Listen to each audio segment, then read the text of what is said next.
This is week 2 of my 12-week challenge to grow my channel here on YouTube. Each week, I'm breaking down the numbers, what things worked, what didn't work, and the changes and adjustments that I'm making for the following week. So I won't keep you waiting. We're going to jump right in and review what happened this week. This week, I posted 2 videos. So again, continuing with long form videos, I posted one video related to content creation itself, and the second video was around personal growth. The very first video was how to grow on YouTube in 3 months. And so this was last week's episode of this very session. I posted that video.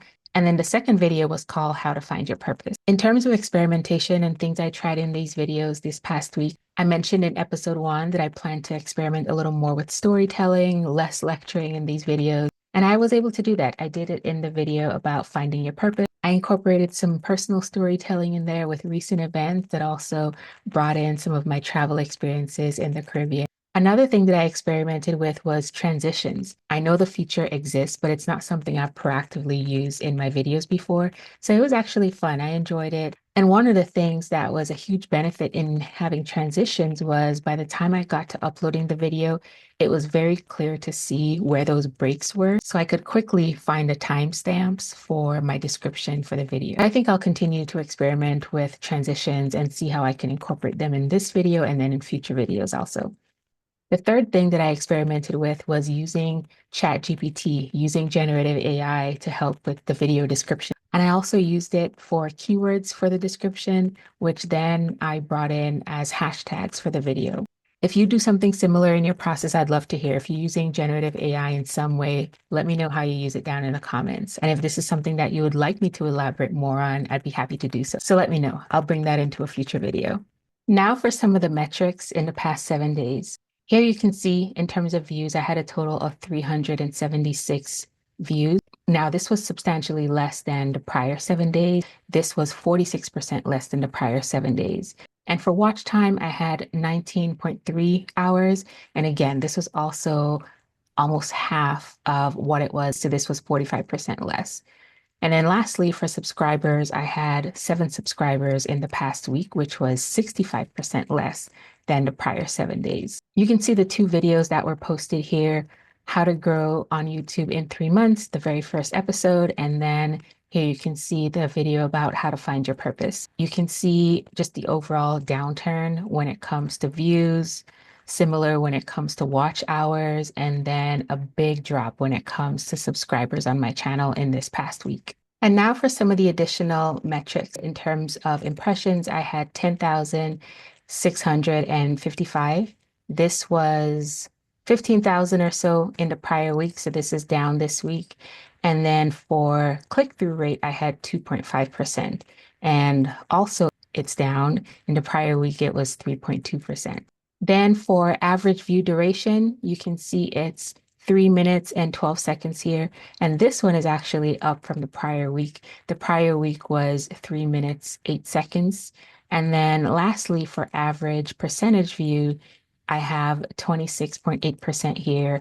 And in the prior week, it was a little bit higher. It was 27.2%. Here we can see what the top content was during the past week. The number 1 video for me with 93 views was the video about how to grow on YouTube in 3 months, which was last week's video, episode 1. And this one had 3 minutes and 13 seconds in terms of the average view duration. Next up as number 2 was my video that's been performing by far the best on my channel, which is You Should Keep Posting on YouTube even if no one's watching. And this one had 80 views this week, which was 70% less than prior week. So it's a significant drop in views. Last week, I had 265 views. Third was the other new video from last week, which is How to Find Your Purpose. This one, however, had 46 views, which is on the lower side. But in terms of the average view duration, this was 32.7%.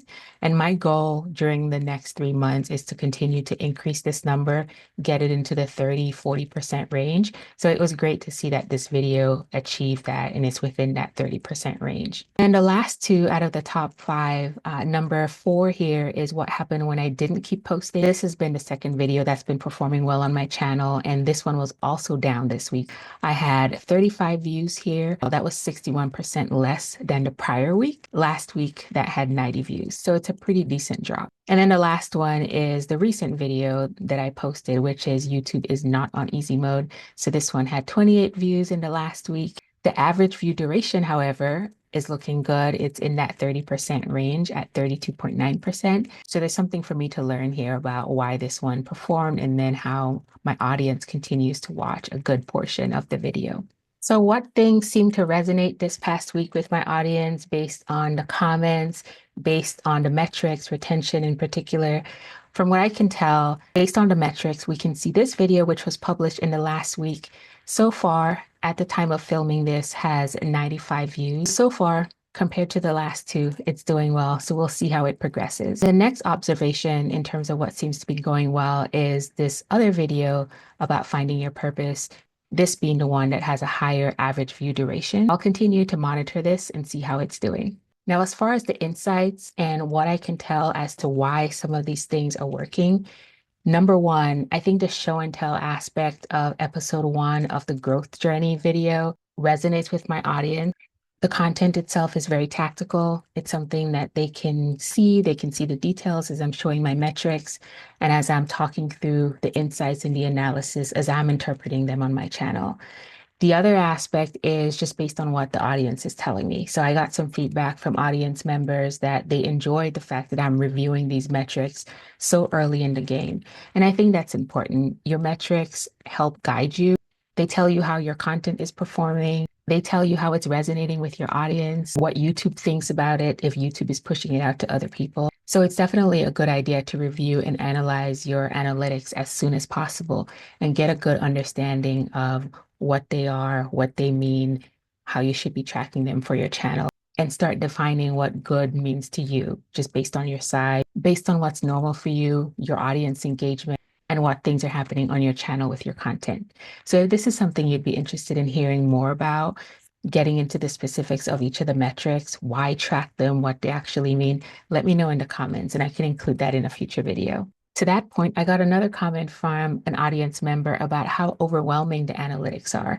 And I agree, YouTube provides you with a ton of information. And as you're going through the process and experimenting, you're trying different things, unless you're trying literally one thing at a time, it's really hard to understand what's truly happening because you can start getting mixed signals. So for my process, I try to limit how many things I'm testing at the same time. I start with 1 or 2 so that based on what's happening, I know exactly what I can trace it back to. But if you're testing 3, 4, 5, 6 different things at the same time, it's really hard to tell and have a true correlation between what you're testing and what the analytics are telling you. Also, because some of the analytics are quantitative and things like your comments are qualitative, from my perspective, it's a little bit of art and science to really understand what it means and get into the details of it. On the Finding Your Purpose video, one thing that stood out to me was the audience member commenting about some of the stories in the video. Specifically, they mentioned the content about the Caribbean caught their eyes. So I thought that was really great because it tells me that having a little bit more of a personal touch in these videos is something that people can resonate with. So it's not just the core of the message, but it means to me that I need to also think about what elements I'm embedding within the content because there are so many different things that people can relate to, that speaks to them, that helps them translate the message into their own lives and makes it real for them. Another similar comment was someone mentioning what purpose meant to them in their family. So they shared their own story about growing up, the family business, and how their siblings, they were all engaged in that process. So for me, that's another great example of engagement. It's not just me speaking to my audience, but it's my audience also sharing value that's helpful for me and insightful for me, but it can also help others who are reading through the comments as well. And then it creates more conversation and connection with my audience within the comments.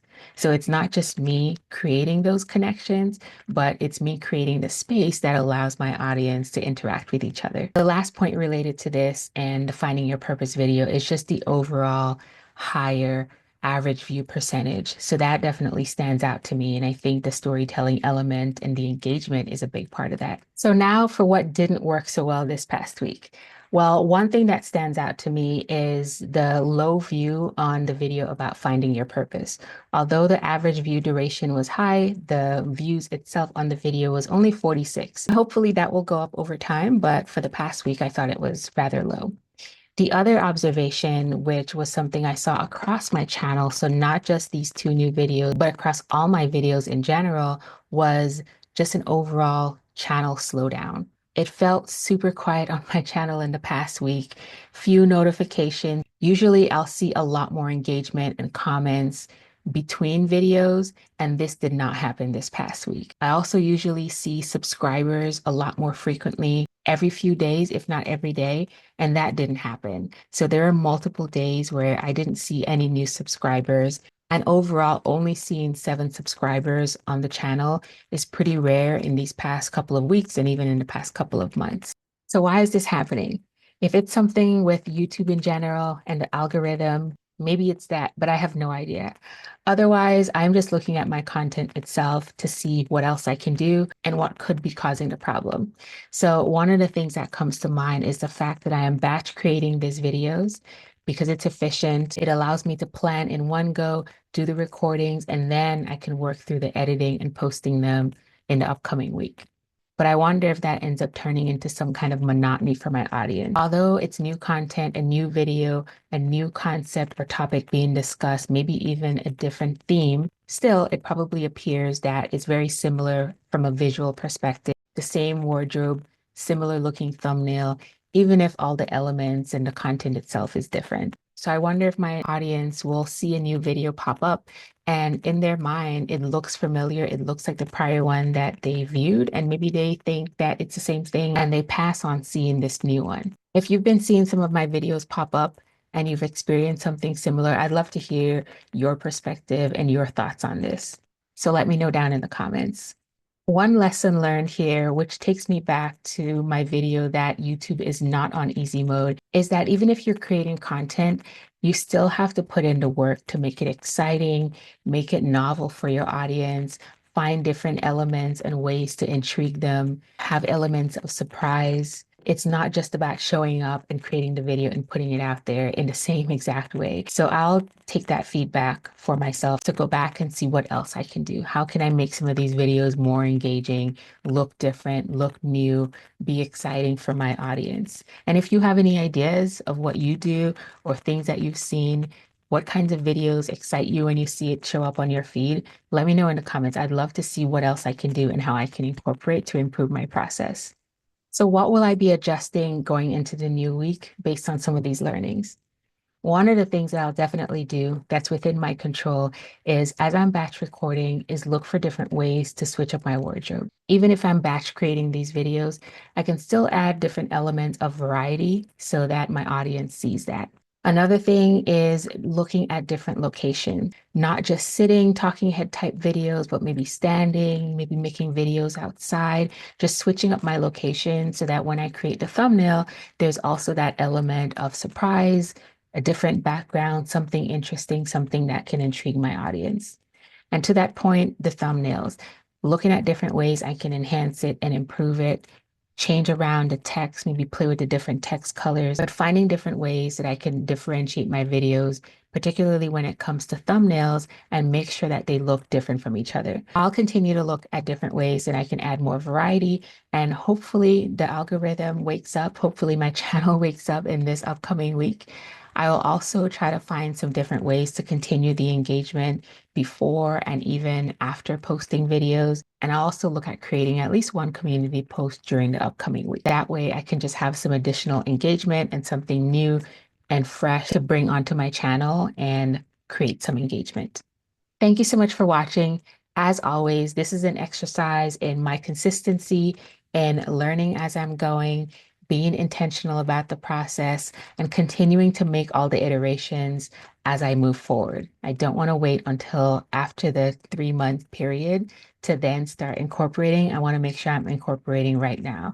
So let me know if this video has been interesting to you, if you've learned something new, and for some of the things that I mentioned, if you have any ideas, suggestions based on what you're seeing on my channel or on other channels, let me know down in the comments. I would love to hear, and I would love to know what else I can be doing differently, how else I can improve. And if this is your first time here, subscribe so that you can keep up with this journey. Give this video a thumbs up. Watch another one while you're here, and I can't wait to see you in the next one.